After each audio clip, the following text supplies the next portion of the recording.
Hello everyone, welcome to Keen Ear and welcome to part two of a series in which I'm going to be ranking studio albums by former Beatles.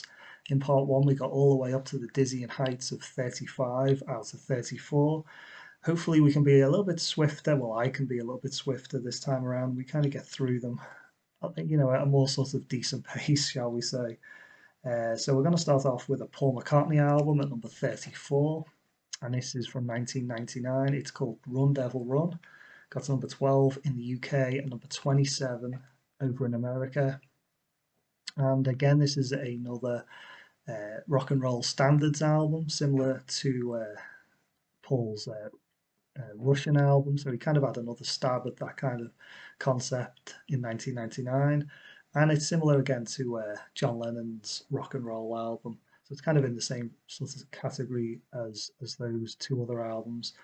I feel like this has a little bit more going for it, though. That's why I've put it a little bit higher than those albums, which are, both of which are featured in part one. I feel like this just has a little bit more going for it. It's got, first of all, it's got the title track, which is, at least it's in, a unique track. It's something that Paul himself wrote. So it's kind of got that going for it to a certain degree, and I think it fits in very well with all these these rock and roll standards.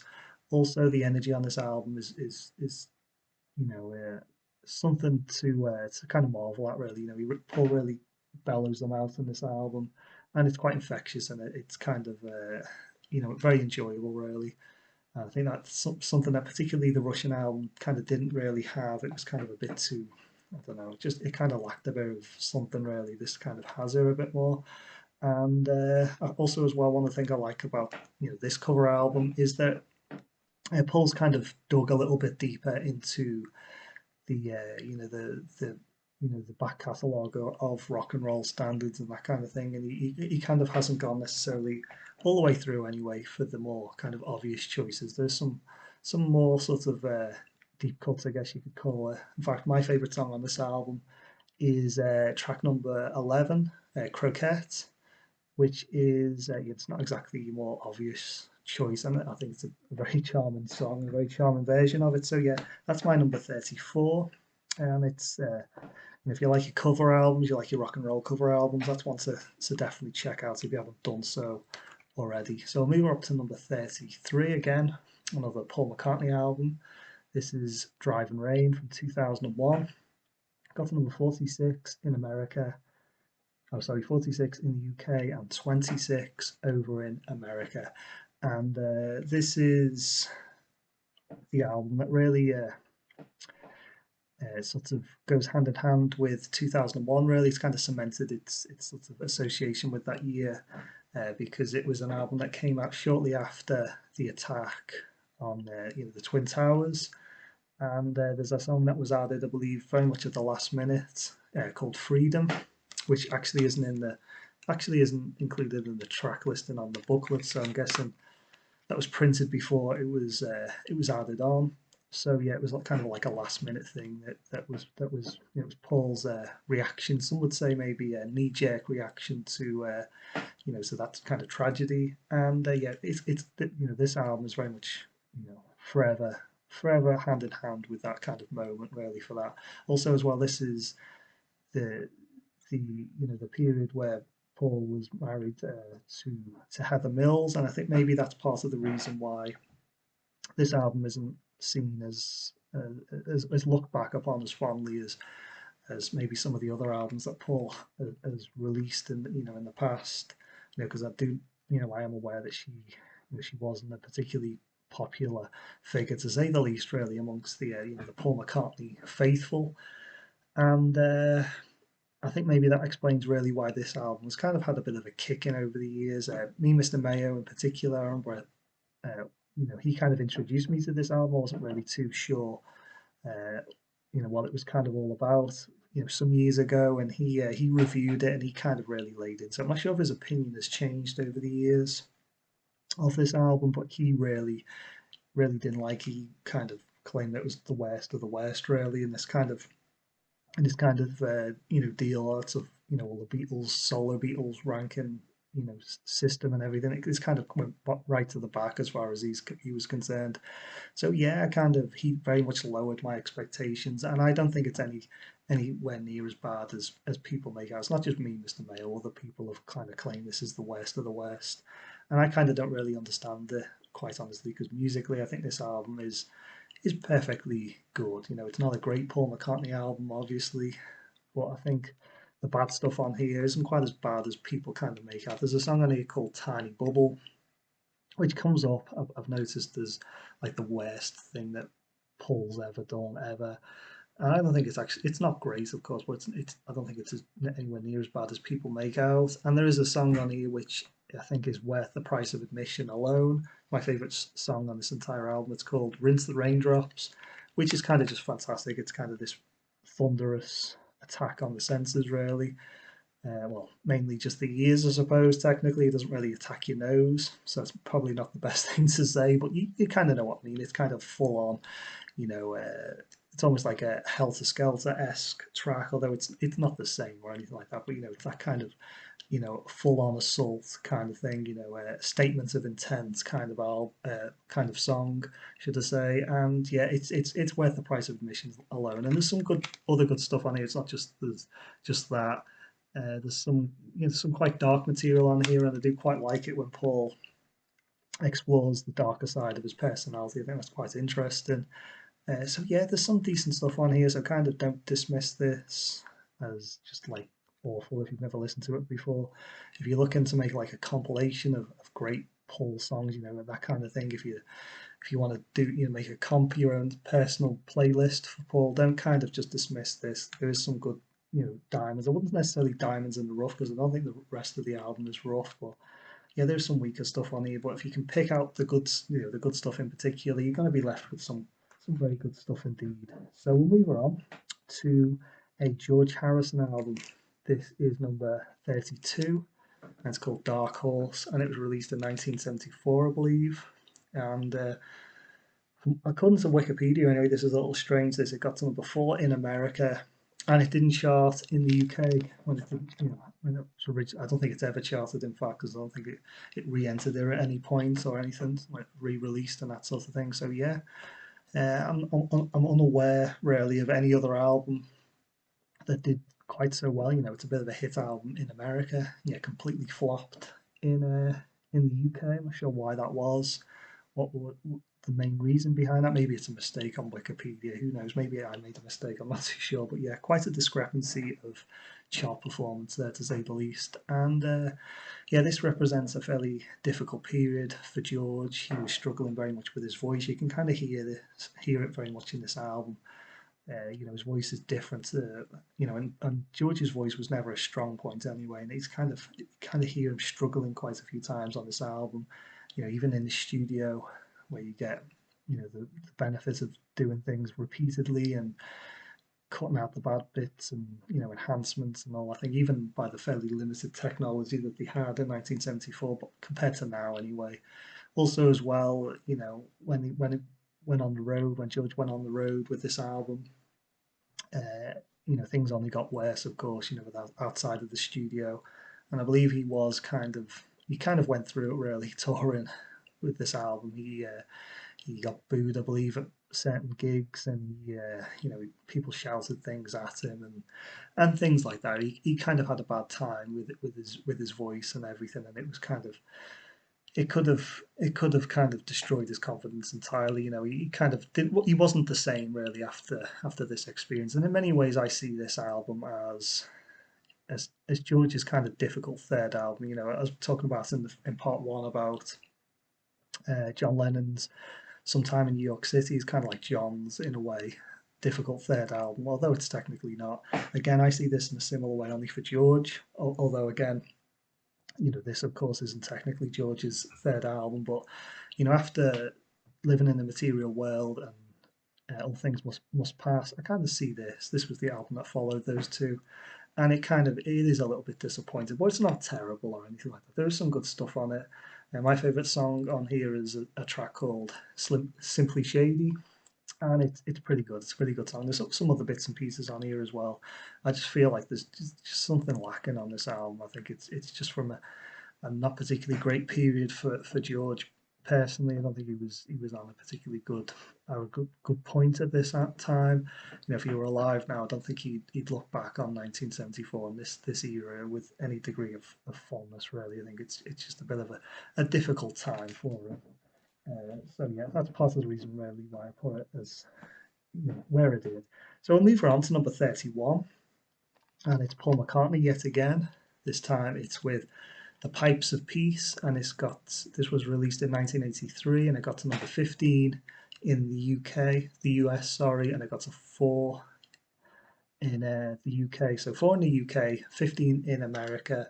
So a pretty good, you know, result really compared to the last Paul McCartney album. So this was a bit more of a hit, you know, more of a typical sort of Paul McCartney, you know, chart hit really in the album charts at least. And yeah, this album. It's an odd one really. It kind of feels both very polished and very well put together and complete in certain regards, and also as well it feels very rushed and unfinished and incomplete. You know, the parts that feel complete is really the collaborations in particular with Michael Jackson, which are really great. I feel, you know, I feel like if Michael and Paul had kind of stayed buddies, maybe that could have been quite a good partnership for them going forward. Obviously, it wasn't to last. You know, they kind of didn't see eye to eye, to say the least. You know, in the future. But you know, while the going was good, you know, they were working together and they came up with this. And my favourite song on here is actually "Say Say Say," the Michael Jackson collaboration. There's actually another one on here as well, which is pretty good as well. So yeah, it's a shame that kind of wasn't allowed to blossom, but we at least have this. And yeah, there's some good stuff on here. It's pretty solid. I feel like it's one thing that people say about it, and I agree with her as well. It kind of feels like a lot of outtakes and, you know, extra tracks that really should have been on the Tug of War album. In fact, there's a song on here called is it Tug of Peace or something like that, which is bizarre. It's kind of like the how, you know, Paul McCartney decided to add that to the album. I'm not too sure. It really should have been something that should have been added to one of those you know, 12-inch 45 records that were kind of very popular back in the 80s. Should have been like a B-side or, you know, something like that. How it made its way onto you know, Paul McCartney's album, you know, he typically doesn't really do that. It's one of the rare examples of him kind of doing that, you know, kind of just filling an album up with something that kind of shouldn't really be there. Usually they're so complete and kind of so well thought out, and I think he kind of you know, he dropped the ball a little bit in that regard. So yeah, it's kind of a bit of an incomplete album. It almost feels like an EP plus extras really, rather than a proper album, and that's its main problem really. It's just a little bit disappointing in that regard. So it's got some really good stuff on it here and there, but ultimately I think it's a little bit lacking. It's not really up to Paul's usual standard. But I think the good stuff on that is kind of gives it the, you know, kind of keeps it off the bottom really. I think if the good stuff on that wasn't really as quite as good as it is, if, you know, if it wasn't for the fact it's got Michael Jackson on it, that kind of thing, you know, back in the 80s when Michael was, you know, really on top of his game in particular. So yeah, it's it it's got that kind of doing a lot of the heavy lifting of that particular album. So I'll move on to the second and final appearance of Ringo for my series anyway, and this is simply titled Ringo. It's from 1973, and it's my number 30.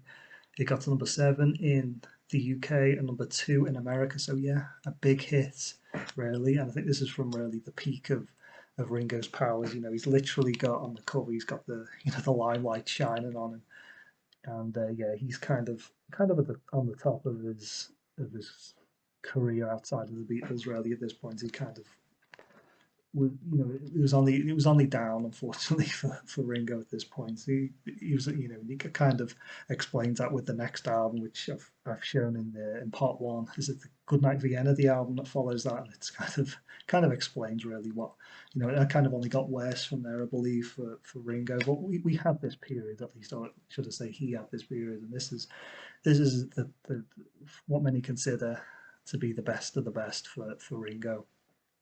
And yeah, I think I kind of probably would agree with that. I kind of would agree with that with some degree of confidence, but not necessarily with certainty, because I just haven't listened to all of Ringo's albums, not even close, quite honestly. But yeah, this is kind of a cut above the rest.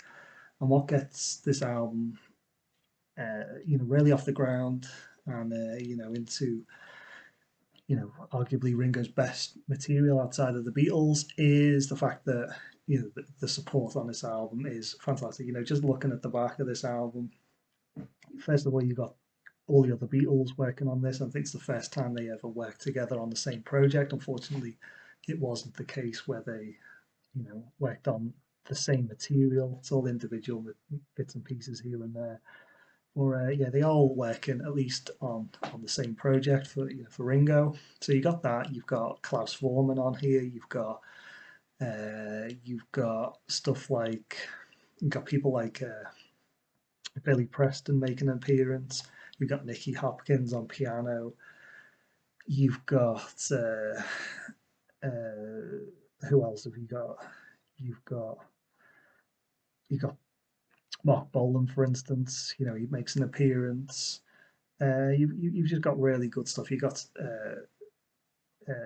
Harry Nilsson makes an appearance on this, which is of course great. You got Bobby Keys on sax. You kind of got the best in the business. Richard Perry producing it. Fantastic producer. It's just very well put together, and you know, getting by with a little help from his friends is kind of never resonated more with this album. Just very, very, very strong production, very good backing, and good songs. Here and there. My favorite is Photograph, which is a Ringo Starr George Harrison song, which is something I don't think he ever got with the Beatles.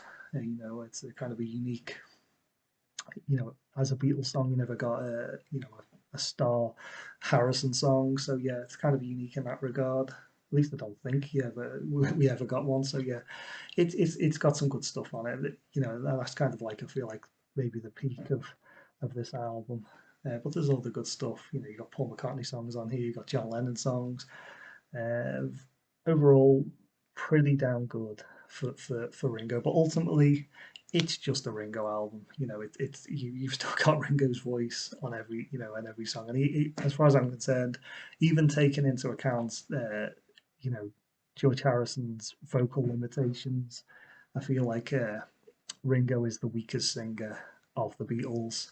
So yeah, it's kind of this is as good as it kind of gets, really. And it is an album worth checking out if you're curious, if you want to hear, if you haven't done so, if you want to hear something from Ringo and you're not too sure what to check out Ringo. And if you don't like their album, you're probably not gonna like anything else, quite honestly, because that is, from what I understand anyway, the best of the best. So we'll move on to number 29, and this is George Harrison once again. 1975's Extra Texture, read all about it. And I'll kind of mention the title. I'll go into a bit more depth about the title later, but it's got to number 16 in the UK and number 8 in America, so fairly decent chart performance.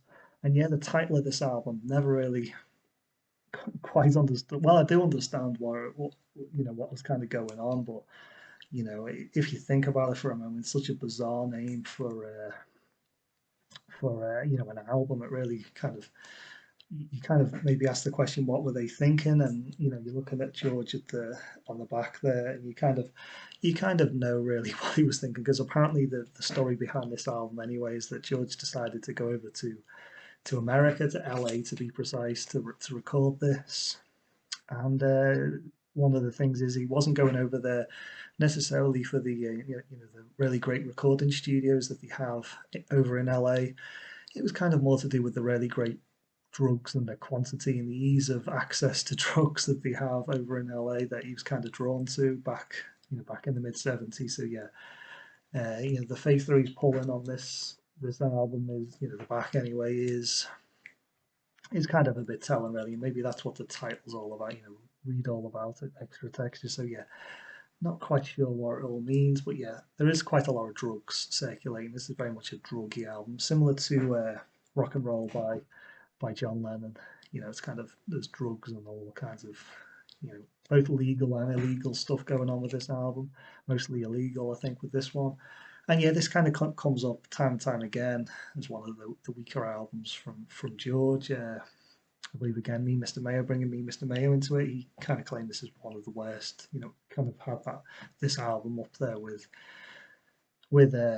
Paul's Driving Rain. The worst of the worst and that kind of thing. He just didn't really like it, and I kind of disagree with him to a degree, and I agree with him as well in a kind of slightly confusing way, because one of the criticisms he has, which I agree with, is that it starts with some very strong material and it kind of gets weaker and weaker, this album, as it kind of goes on. It kind of, I do agree with that. It kind of becomes kind of disappointing, this album, as it goes on. You kind of listen to it early at the beginning and you think, yeah, this is going to be something special. He's kind of, he's come back from, the Dark Horse album. You know, he's got something good here. This is maybe a return to form after the somewhat disappointing Dark Horse album. But no, it kind of slowly creeps back into the more kind of dreary, fairly uninspired songs that we get for it from George. So yeah, it kind of weakens at the end, but I don't think it weakens necessarily to the extent that the me, Mr. Mayo, or the people maybe claim. It kind of is still fairly decent. I think the quality is still there here and there. Even in the weaker tracks. I just feel like this is an album where if you were just to take maybe two of the songs, take them away, delete them, and just add to better ones, it would be a much better album. It just lacks that something. It kind of just lacks that little bit. It just needed a little bit extra, a bit of an extra push, something. And it could have been something particularly good. This album, for instance, the production as well is really good. There's some really good people working on this album. The session musicians that George got, were kind of top notch, and it has a different feel, this album, to other George Harrison albums as well, with it being made over in America with the production and everything like that. It's the access to great musicians that there he had, in LA and that kind of thing. It's kind of got its own little feel to it in that regard for a George Harrison album, but it just isn't quite there. It's kind of an improvement, but not quite enough. So for that reason, I've kind of got it where it is. But some good stuff, particularly early on. The song "You" is very good. Which opens the album. It's got this like a Motowny feel, and my favourite song on here is the second track, "The Answers" at the end, which is very good indeed. So yeah, it's definitely got some good stuff on it, but maybe quite not enough. And I think some of the other songs on side one in particular are quite strong. So it doesn't fall off a cliff maybe as bad as some people claim it does, but I do kind of agree. It does have its problems. So we'll move on to number 28. This is an album from Paul. It's called Off the Ground and it was released in 1993. Got to number 5 in the UK and number 17 in America, so fairly decent chart position.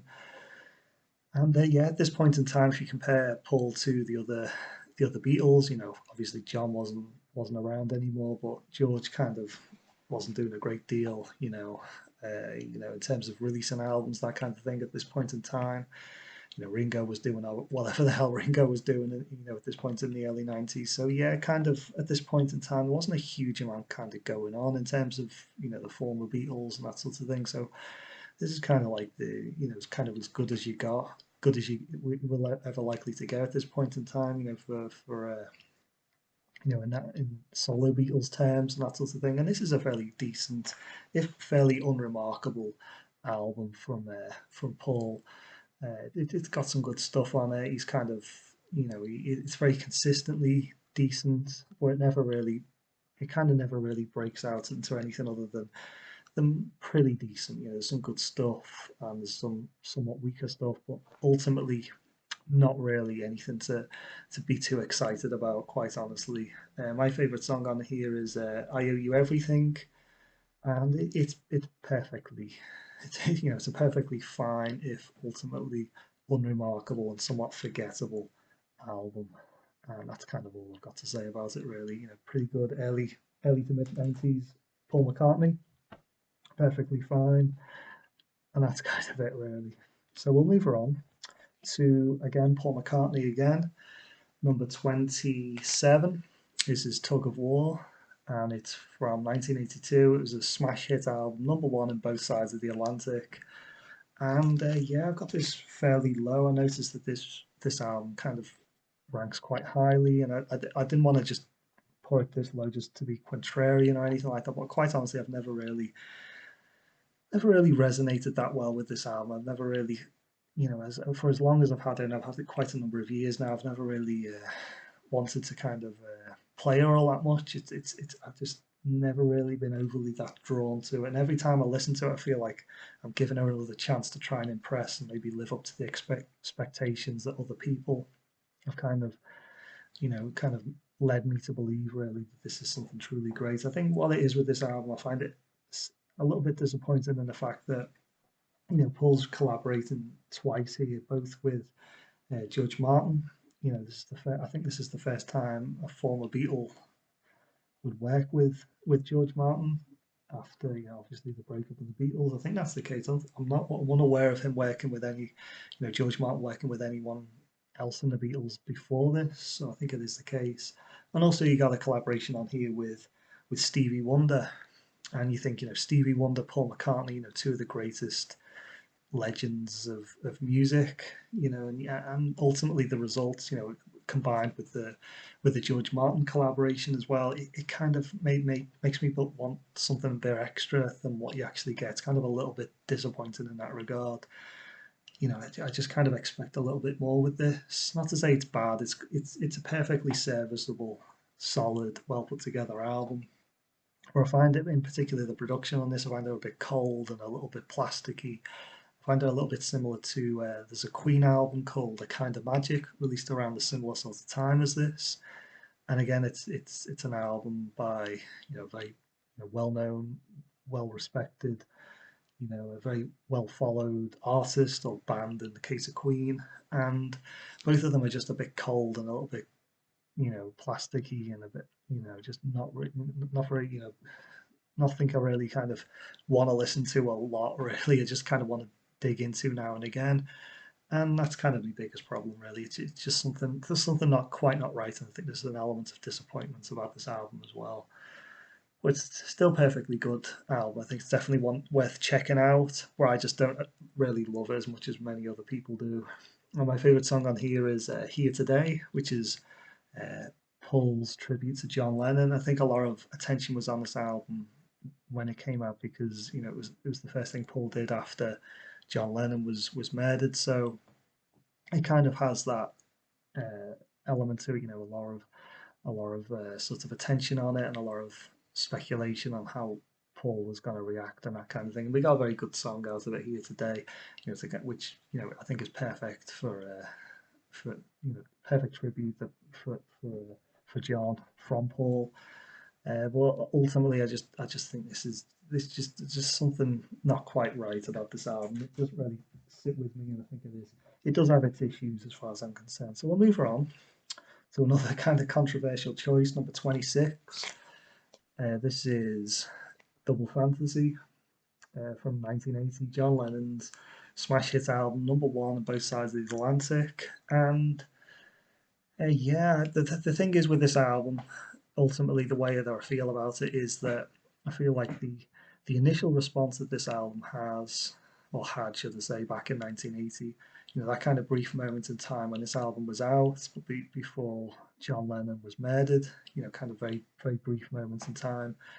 I feel like that was the right response that this album really should have, in that, when this album came out, the critics were sort of, obviously back then it was harder to tell the reaction of the fans with no internet or anything like that. But in terms of the critics, at least, they were kind of happy the fact that, of course, that John was back recording, and he's creating music again and that sort of thing. But ultimately, this was nothing to be overly excited about. This was just it was just nice to have him back, and the claims that that he was kind of in the middle, becoming a bit of a middle of the road sort of musician, and that kind of thing. And it's kind of just nice. Ultimately, it's just nice to have him back. This is a good template, really, and a good sort of starting point for him to kind of go further and do more, better things, really. And it's kind of all eyes on his next project. And I guess a lot of people when this came out, we just sort of saw it and maybe didn't even buy a copy and thought, oh, I'll pick that up in due time, and that sort of thing. And then, of course, John was murdered, and then everything kind of changed, and this album kind of blew up and became, people rushed out. The albums they kind of looked at and maybe dismissed at first, read the reviews and weren't too interested in. All of a sudden, it became of paramount importance to go out and kind of buy this album.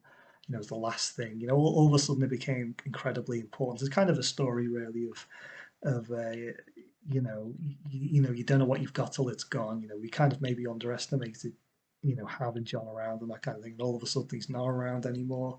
And the thing that was not particularly all that interesting at one point suddenly becomes vitally important, and that's the thing. I think this album has kind of been blown out of all proportion to a certain extent. It's not a particularly brilliant piece by any means. It was basically just John kind of getting back into the world of becoming a recording artist, and that's kind of it really. One thing I will say about this album though is that it kind of made up really for some time in New York City. I feel like this is the album that sometime New York City kind of wanted to be or should have been, and it kind of just wasn't really. The fact that this album was recorded very quickly. John at the time, well before this album was recorded, he didn't have a recording contract or anything, so it was recorded very quickly, and then it was kind of put out and has a degree of rush to it and a degree of kind of bit crude and that kind of thing, but it kind of works in this regard. It kind of has more charm to it, a lot more charm, in fact, than sometime New York City. I kind of just this is really the album that really that album should have been. And I think Yoko as well has improved quite a bit as an artist, as a recording artist since sometime New York City. And her material is actually pretty decent on this one. So yeah, it's got good stuff on it. Definitely, there's some really good stuff on it, but I think it's overblown. I think it is overrated. I don't think it's as great. I think the fact that it came out so close to John's Mare has kind of blown her out of all proportion. It's kind of just judging it purely on the music. It's not really a great album. It doesn't deserve to be up there amongst the best of the best. But it's still a good album. Of course, there's some great tracks on it. And my favourite track is "I'm Losing You," which I think is a bit underrated and I think is a very solid song from John. So we'll move her on to a Wings album, the first Wings album, number 25, and it's 1971's Wildlife, and it's got to number 11 in the UK and number 10 in America. And yeah, the first Wings album, very much with this, it's the case of bedding the group in really. It's basically just an extended jam session. You could argue this. It's just to kind of let the group find their feet really. All of a sudden John all of a sudden pulls in in a group once again for the first time since the Beatles, and of course a lot of eyes are going to be on him and a lot of pressure, of course, and he kind of just comes up with this to maybe cool things off a little bit, to ground things a little bit, and it's perfectly. I've always kind of liked this album though. I have to admit, I've always quite liked it. I've always had a bit of a soft spot towards it. I think it's just an enjoyable album to listen to.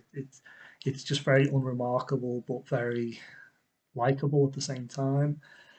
My favourite song on here is Wildlife, the title track, which I think is actually very underrated. I think it's a very sort of dark and brooding, fantastic track. And you also get a song on here called Dear Friend. It rounds up the album, final track on the album, and it's kind of, again, it's we look before again not too long ago at Tug of War, which is a song dedicated really to John, and this is very much his Paul's first attempt at that really in a kind of nice way because he'd written some kind of nasty songs before this, but this is it's kind of like a make-up song called Dear Friend, and it's a nice little kind of makeup. I think they kind of made up after that. They went like bickering with each other, at least in terms of releasing songs and releasing them commercially and that sort of thing about each other. So yeah, it's kind of got that nice feel to it as well.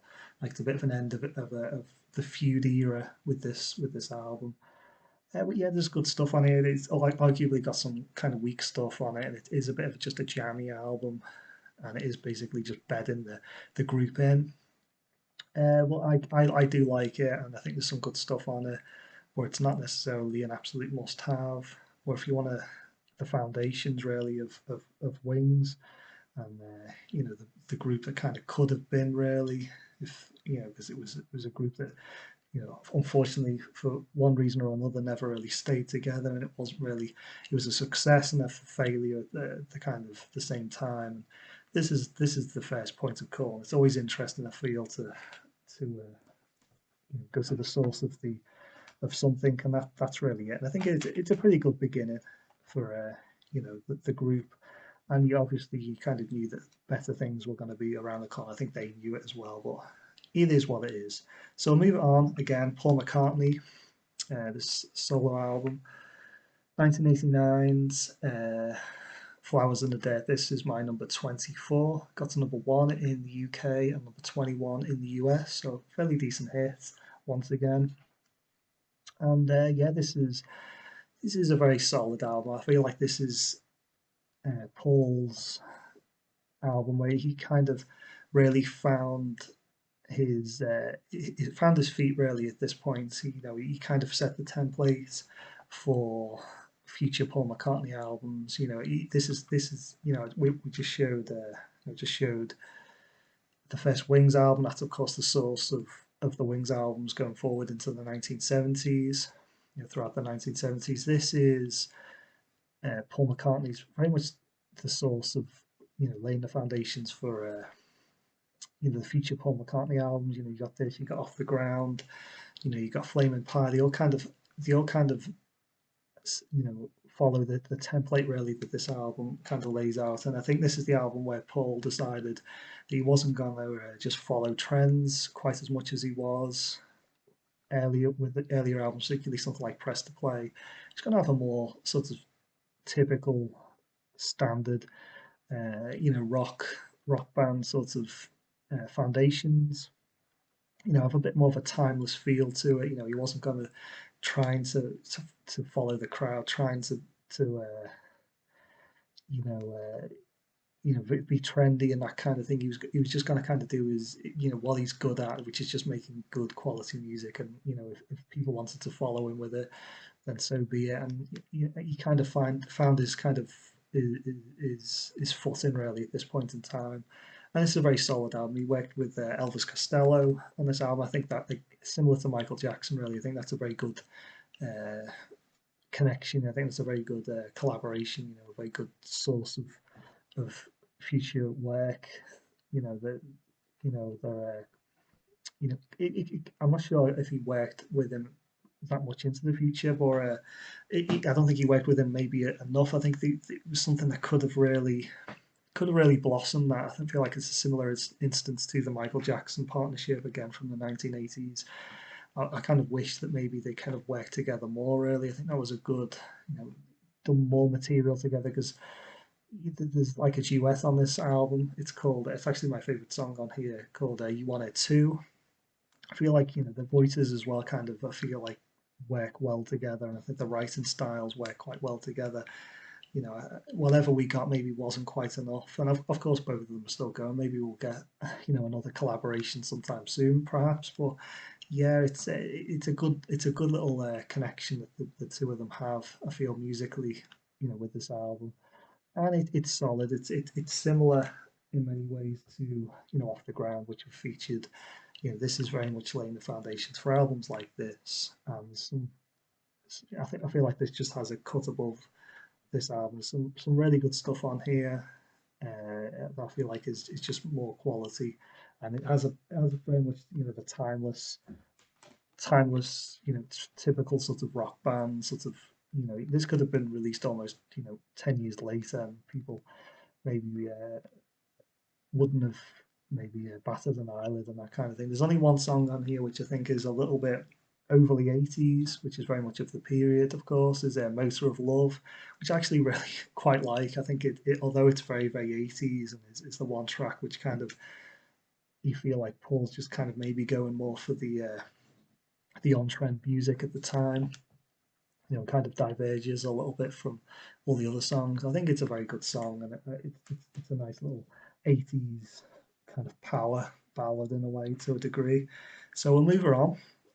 We'll keep it going. We're 40 minutes in, but we'll keep it going. We'll see if we can clear these last few albums, and then we'll kind of wrap things up. We'll see how it goes. Number 23, again, Paul McCartney. Yet again, he has so many damn albums. It's incredible. And this is Chaos and Creation in the Backyard from 2005. Got to number 10 in the UK and number 6 in the US. And yeah, this is an album actually. If we jump straight to the complaints that I have about it, is a little bit forgettable, this album, because when I was actually putting these albums all together, every single one of them, I just forgot this existed, and I kind of had to go back and find a place for it, and it kind of was a bit of a headache, finding out where to stick this one, finding a place for it after forgetting about it. It was the one album which kind of really messed up my sequences and that kind of thing. The order which I want to put all these albums, and yeah, that's one of my main criticisms of it. Really, it's just it kind of just gets a little bit lost amongst all the other albums. But it is actually a pretty damn good album, in all honesty. There's some really good stuff on here. I think Paul really concentrated on his songwriting on this, as a very singer-songwriter feel to it, almost to its uh, detriment to a certain degree, because I feel like a lot of the songs on here, I was talking before, it kind of all it becomes a little bit forgettable. I think that is partly due to the fact that the production on this is kind of a bit unadventurous. It kind of all kind of follows on from each other. It's a bit too it's kind of a bit too samey, really.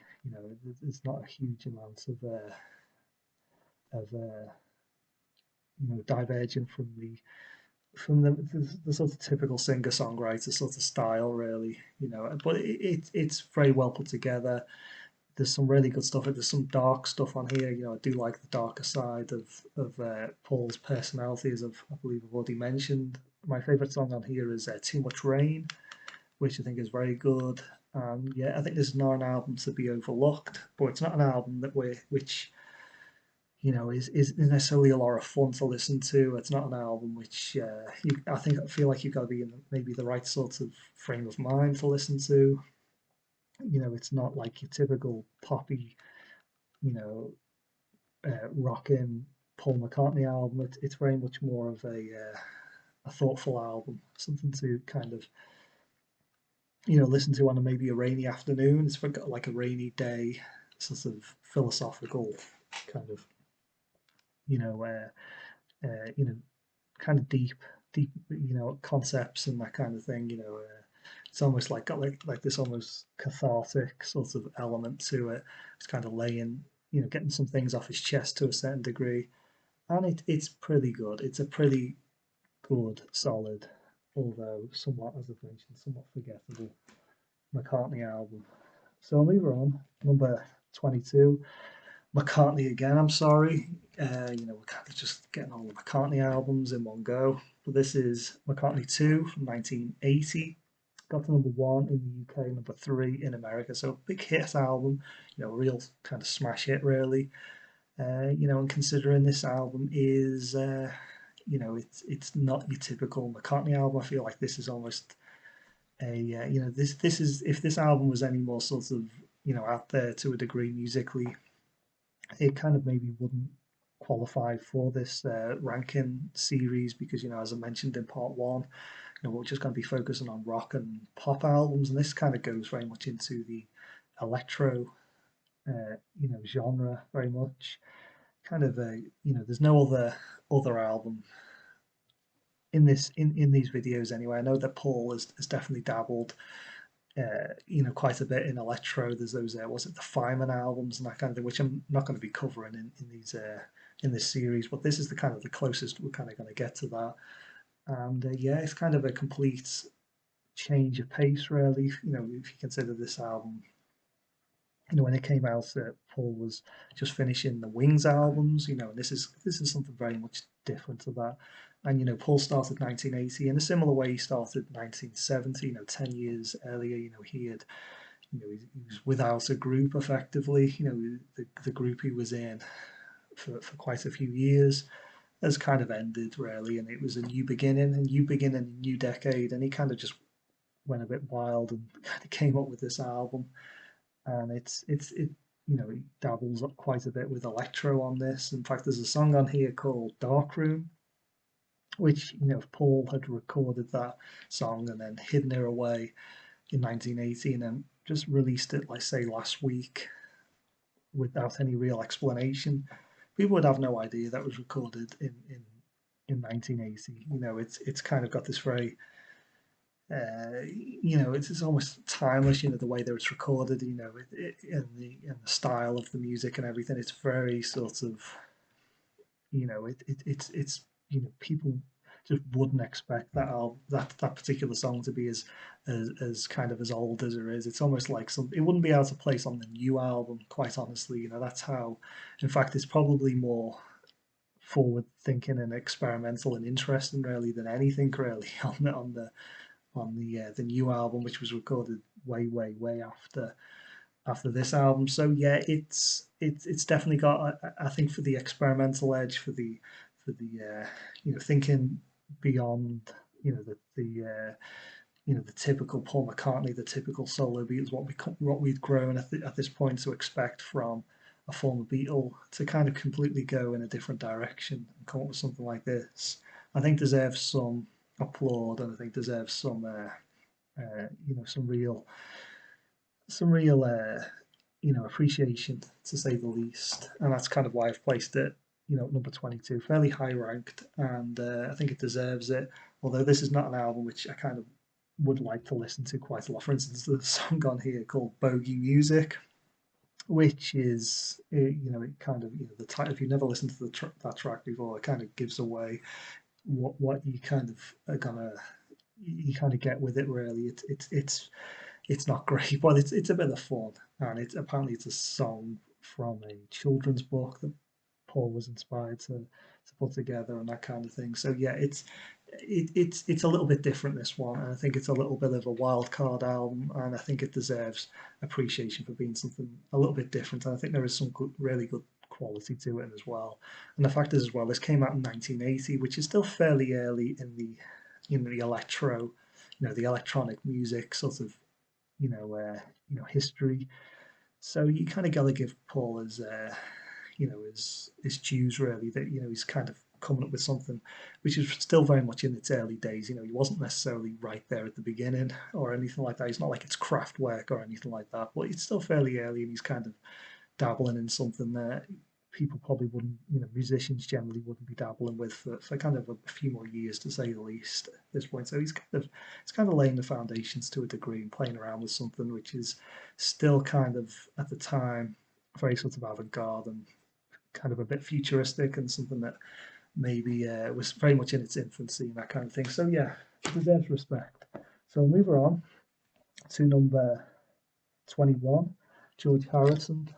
This is 1981, so a year after uh, Paul McCartney's McCartney 2. We have Somewhere in England, not to be confused with Sometime in New York City, which is, somewhat similar tragic connection to their album. And yeah, this is an album that got to number 13 in the UK and number 11 in the US. And yeah, I haven't had this album a great deal of time. It's a fairly somewhat recent pickup. Could do with listening to it a few more times, quite honestly. But I do actually quite like, and I'm quite pleasantly surprised by this album because I didn't have particularly great expectations for it. I think this was the last studio album I needed to complete my George Harrison collection, and I put it on, and I was very, very pleasantly surprised. It's actually very, very well put together album. I like the production quite a bit. I like the saxophone usage in this album, which is something you don't typically get with George Harrison albums. And yeah, it's just a very nice, well put together, solid album. My favorite track on here is the song Baltimore. Was it Baltimore Oriole? Which is very nice indeed. I was speaking before about the saxophone solos. It's really nice, and there's a few cover songs on here. I believe the studio played around with this album and kind of changed the cover and the track sequences and added songs and took songs away and things like that. But I actually think, with all that said, it's actually a very good, solid, well put together album. Nothing brilliant, nothing truly remarkable or anything like that, but I think a better than it kind of has any right. Uh, George Harrison album, quite honestly. A surprisingly very good. Not that I have low expectations for George. He is my favourite Beatle, but I didn't realise this album was going to be quite as good as it is. It is very 80s in places. It is very kind of has the typical 80s production to it, and has a few weak spots here and there as well. But I think all in all, pound for pound, a very good George Harrison album. A little bit better than I was certainly expecting. So we'll finish off 50 minutes in. Finish off with the final album I have here. So up to number 20 now. So we've made it to the top 20 anyway. And it's a Wings album. Finish off with a Wings album. And yeah, this is going to be the basically laying the template for future, the future video, because we're going to be covering, of course, a lot more Wings albums from this point on. But this is the second Wings album I'm going to be showing in this ranking. So it's the second worst Wings album as far as I'm concerned. 1978's London Town, and it's got to number 4 in the UK and number 2 in the US. So yeah, this is the most sort of mixed, I feel, Wings album. Although Wildlife I think is the weakest album overall, I think it's all kind of somewhat, it's everything's sort of on the same level of quality to a certain degree, which isn't great, but it isn't necessarily bad. This is the one that's definitely the most mixed. There's some stuff on, for instance, there's stuff on here which is really, really good. I feel very good, in fact, and there's some stuff on this which is just kind of awful. It's kind of hot and cold, very much so. For instance, in terms of the bad, there's a song on here called Cafe on the Left Bank, which it's kind of, I have no idea how it got past kind of any kind of quality control. It's very much a song that I think it is. I'm pretty certain it's a Paul McCartney song. I hope it's a Paul McCartney song because I don't want to mess things up at the last few minutes of this video. But it feels like very much a song that he kind of wrote while having a coffee or a cafe on the West Bank, for instance, and he just wrote down a bunch of things that he could see and thought, yeah, that's it, that's the song. And he slammed her on the album. It's kind of one of, I think it probably is one of the weakest things that Paul would do, particularly in the 70s anyway. When he's doing so well, generally speaking, and it's just such a weak track. And there's another song on here. I think Girlfriend's pretty damn weak as well, quite honestly. And probably the worst of the worst, though, and this probably is, I'd say, the worst song that Wings probably ever recorded, quite honestly. I'm amazed it got through quality control. It's called Children, Children. I think it is a Paul Denny Lane collaboration, and it's just shockingly bad. It's awful. It's kind of like, how bad can things get, really? And this kind of answers it really. It's almost like they had a bet on how they could record the worst song they possibly could, and they did it with that, and it's just shockingly bad. But it does redeem itself, this album. There's my favourite song on this, which is called Deliver Your Children. So it's got children in the title again, and it's very good indeed. But there's also other really good stuff on here as well. I think, there's a song on here called I've Had Enough, which is pretty good. And yeah, it's got when it shines, this album, it really shines, but when it doesn't, it's kind of bloody awful, quite honestly. It's really a mixed bag. It's all over the place. I think what it was with this album, I believe they were touring around on a boat, I believe, kind of having this extended holiday, and it's kind of like the opposite of uh, Band on the Run, where they were kind of struggling a little bit, and it was tough times, and they were going through, all kinds of things that were going on, which weren't great. And they made, with great sort of toil comes great art to some degree. And I think this is the opposite. I think this is where they were having a lovely time. And, they were sailing around on a boat, exotic locations and that sort of thing. And yeah, the heart just maybe wasn't in it as much. They just weren't as committed or whatever. Just the foundations for this album weren't as laid down as well as they should have been. I'm not too sure, but ultimately it's a good album. It's definitely worth checking out. I don't think it's horrendous or anything. I think the good stuff overrides the bad ultimately.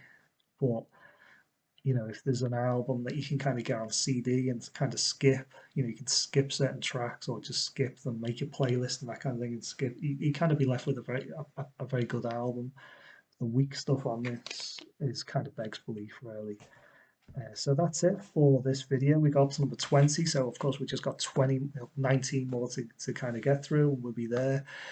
So yeah, this is probably be the final long one we're gonna do. We got through a lot more albums anyway than we did in part one. So hopefully you'll join me for the next part three. Part three might be the final part. We might actually get through it in three parts. If not, we'll add a few more maybe. But we'll see how things kind of pan out. I've got no idea how things pan out, and I make these videos, so it'll be it's a mystery for you, and it's a mystery for me as well. So we'll leave her at that.